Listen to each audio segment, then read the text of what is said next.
In this video, we're going to talk about the derivative as a function. The derivative function has a special notation, and it's called f prime of x, and it just has that little tick mark between the f and the x. And what we've learned before in the past is that this is equivalent to a fairly complicated method of coming up with the derivative, which looks like this. And this is where you actually had to plug in the x plus h in for all of your x's and then subtract the same thing but just plugging in x. And it's a fairly complicated process and we have shortcuts for it, so we're going to go ahead and look at that instead.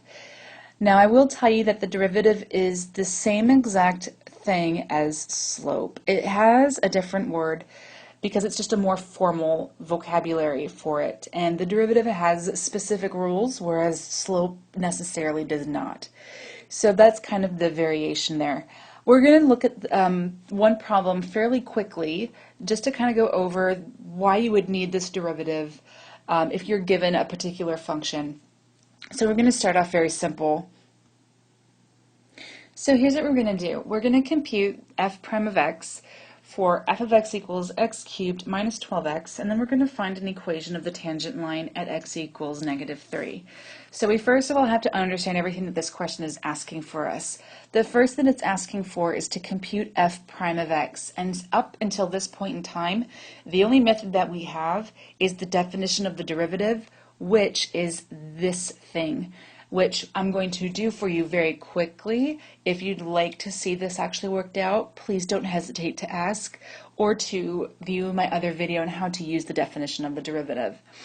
But when I do this, the general idea is I take my function x cubed minus 12x and I plug in that x plus h, because this is the first part of it, right? I plug in x plus h for the x here and here, and then I subtract f of x, which is just the function itself, and I divide everything by h.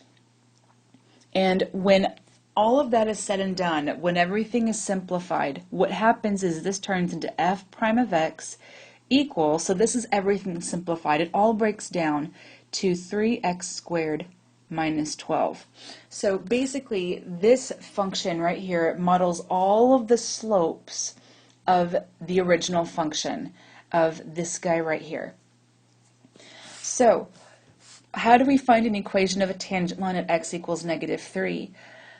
Well, what's actually going on here, and this is really important to understand, my function x cubed minus 12x, first of all, is it continuous? And the answer to that question is of course it is, because it's a polynomial function.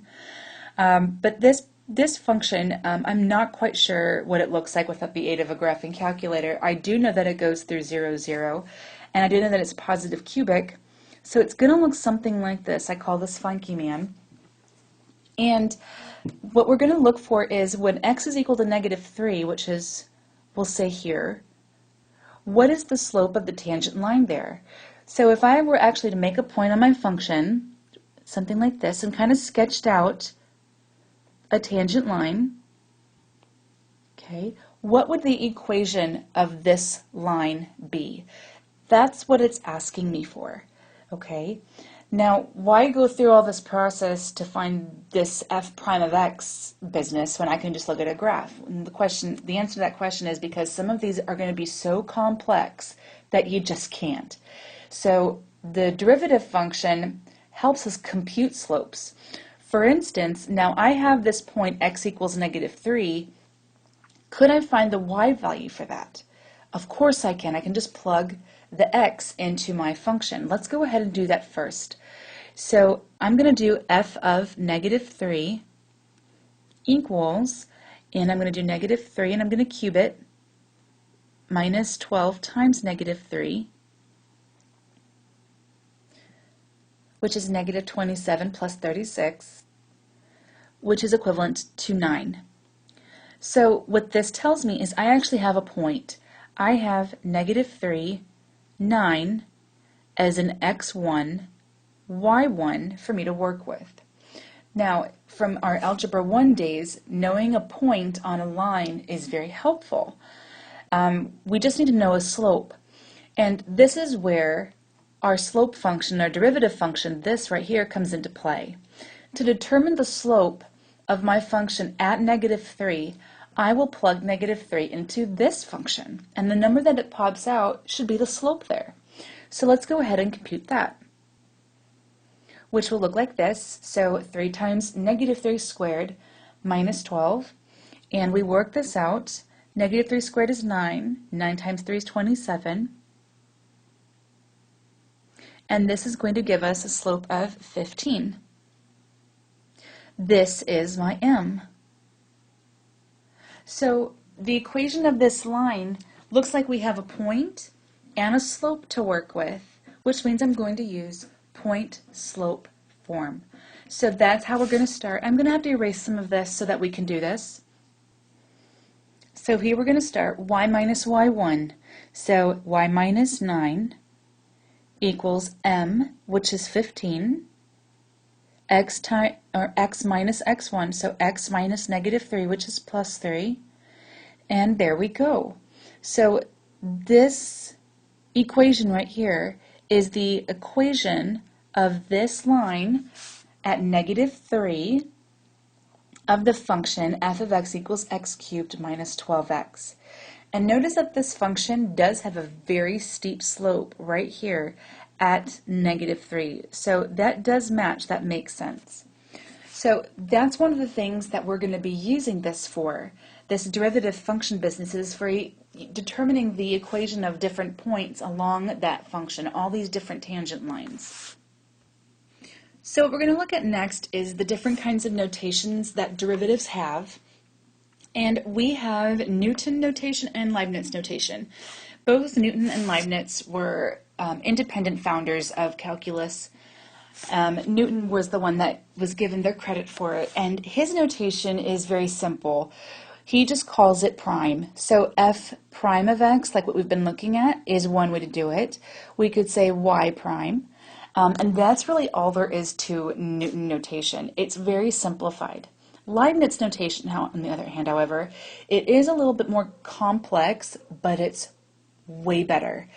It's more useful. It has more applications for it. It's easier to read when things get more complicated.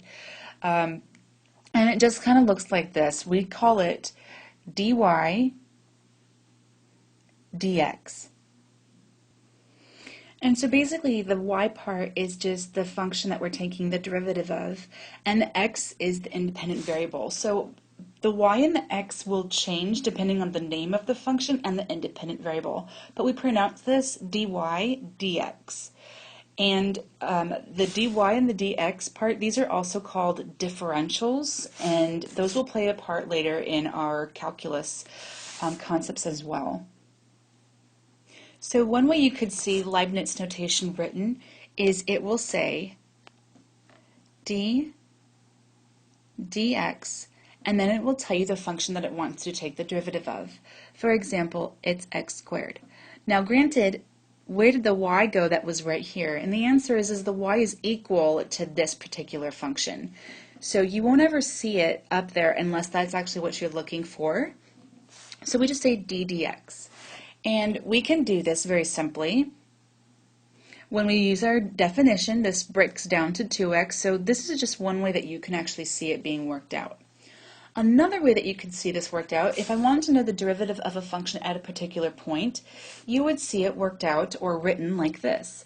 It would say, let's say it was for that same function, it would say dy dx, and this long vertical bar, and then it's going to say something like x equals 4 at the bottom.